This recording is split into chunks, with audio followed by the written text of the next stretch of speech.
Have you been living as the main character in your own life?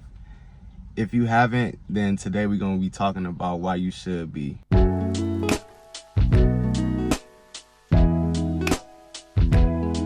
Yo, what's good, y'all? It's MJ here at MJ the Greatest on Instagram and Twitter.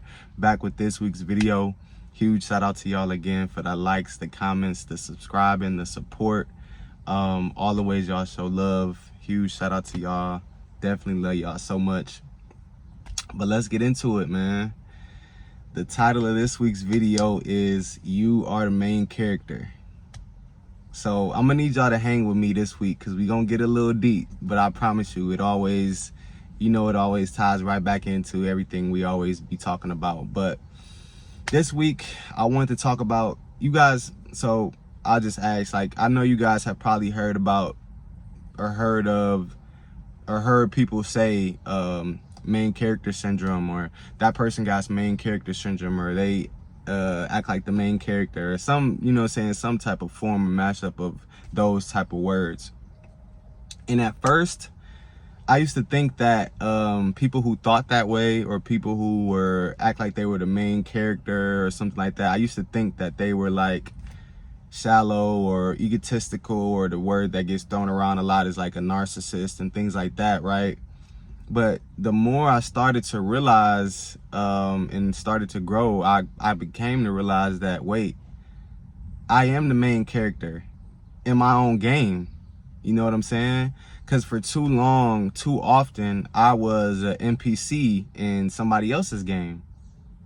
And for those of y'all who don't know what an NPC is a non-playable character. So think about Sims, think about Roblox, think about GTA. These are the people that you go and you press X and you might have like a little back and forth conversation with them, but you can never know their backstory or never know what their life entails or what they do on a day-to-day, because they're the NPC. You can't, they're just inside the game for basically your entertainment. They're not there to do anything else. And when I just started to like notice these similarities between games and life itself, it all started to make far more sense. Like I just mentioned, like Sims, Roblox, GTA. Like think of the basis, even like 2K. Like think of the basis of them games, right?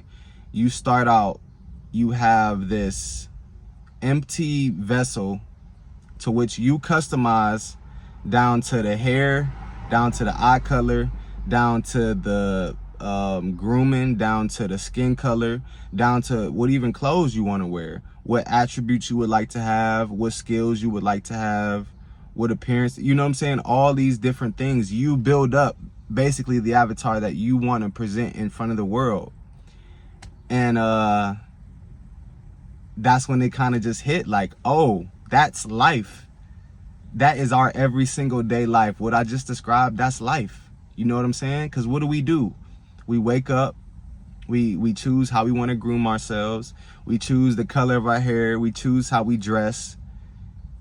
All of it is our choice. And I guess that's what it boils down to at the end of the day, is in this life, you can either use it to make the choice be yours or make the choice be somebody else's.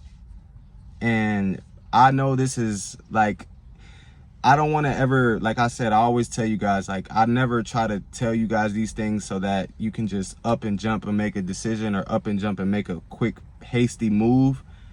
I'm always going to be talking to you guys from personal experience, personal growth, and things that I've actually gone through, sat through, been through, whatever the case may be. So I know me coming off and saying this is kind of like, some people are be like, oh shit, I might have been an NPC for this amount of time and I didn't even know it, because I was just kind of going through the motions.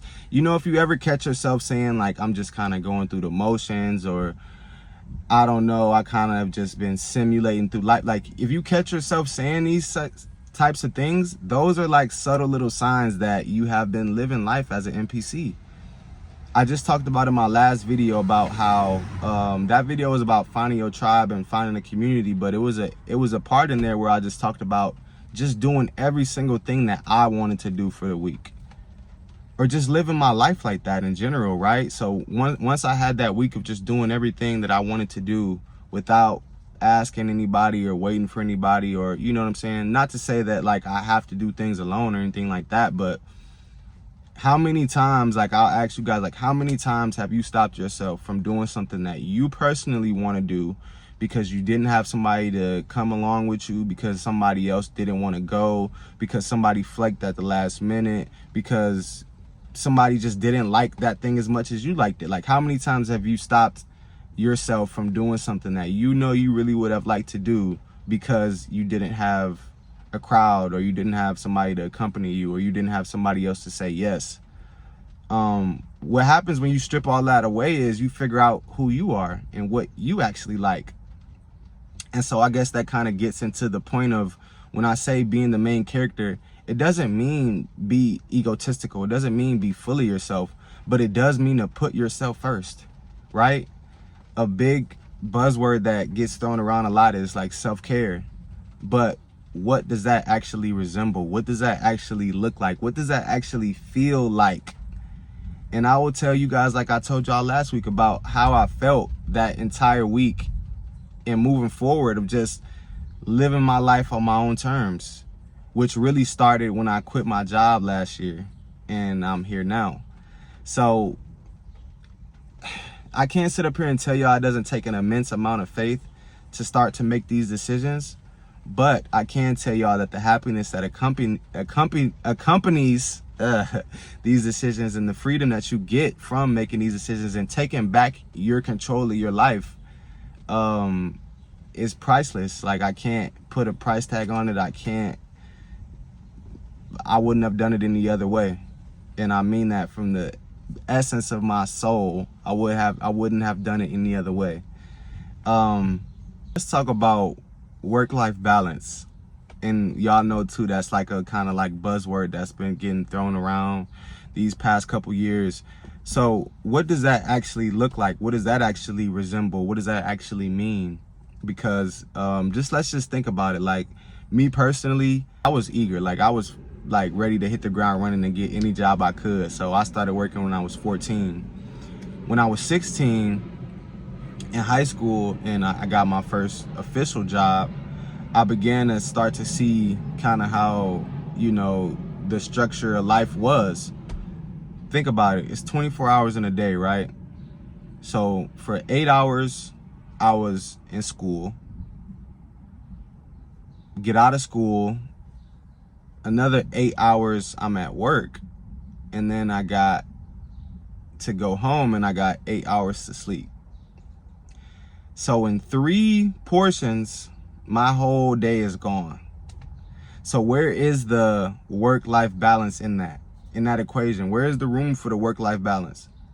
It's like, oh no, you got the weekend, just take the weekend. But by the time, we all know, by the time Friday rolls around, you're tired. If you're not tired, you might go out that Friday night, and then, okay, on Saturday now, I just want to relax. I've been working all week. I want to just chill. Sunday, what does everybody do? Just relax, just chill. So it's like, when exactly would you get the time to do the things that you want to do? And so that's like, you start to actually look at these systems that are in place and have been in place long before many of us have ever had a say of how it goes or how it should look or how it should be. We just kind of been falling in line with the system that they have had in place. You know what I'm saying? It's like, you go to school, you graduate, you get a job, you work that job, you go home, you go to sleep, and it's like a rinse and repeat cycle. I call that cycle the NPC cycle. You're living life like an NPC, and this is not to knock anybody. I will never come on here and try to bash you guys or tell you guys what to do with your life. I'm always just going to tell you, like I said, and speak from experiences and things that I've been through, what I've learned, what I've gone through, etc. But if you're watching this, if you hear my words, if you feel something when I'm saying this, don't ignore that feeling. Like I said, I'm not saying that go ahead and quit your job tomorrow or just make some hasty decision. But if you're watching this, if you feel these words, you feeling it for a reason. It's not just nothing, you know what I'm saying? You feeling it for a reason, just like I felt it. And I had to do something about it, because I couldn't keep living my life knowing that I'm not fulfilled in it, and I'm not fulfilled in what it is that I'm doing, but I am fulfilling somebody else's goal or agenda. I am an NPC in somebody else's larger game, and I'm helping them complete their milestones, their goals, and their agendas, and their checkpoints. But where am I, like, how am I advancing in my own life? How am I getting to the milestones, the goals, the achievements, all those things you will unlock in games as you move further? How am I unlocking that further in my game? How am I developing my levels in my game and going from level to level and leveling? How am I leveling up in my own life, right? And you see, like, once you really start to look at it and you pay attention to all the similarities between that of which we call a game and that with which we live and every day and call life, you'll see how similar it really is. You'll see how similar it is, that player in that game, how they have to go through quests and go through missions and level up and gain attributes and gain skills and learn things. That is literally us. We are the avatars of this world. With that being said, I think it's all time that we wake up to the reality that we are the main character in our own lives. We don't have to be NPCs in anybody else's life. We don't have to be a simulation. We don't have to be a glitch. We can be the hero. We can be the star. We can be the main character, and we should be. I felt like this was really important. I really want y'all to know that we have the power. We literally create our realities, and I just had to let y'all know that. I know this, like I said, I know this is a little bit deeper than what I usually talk about or what I usually go, but I just want y'all to know to expect more content like this coming from the channel, more open-minded content, more things that'll just kind of help us look at things maybe a different way or see them from a different perspective, all in the favor of helping us grow, you know what I'm saying? So with that being said, I think I got across everything I want to say today. Keep showing love how y'all show love. Keep commenting, liking, subscribing, supporting, and just keep rocking with me, man. Catch y'all next week.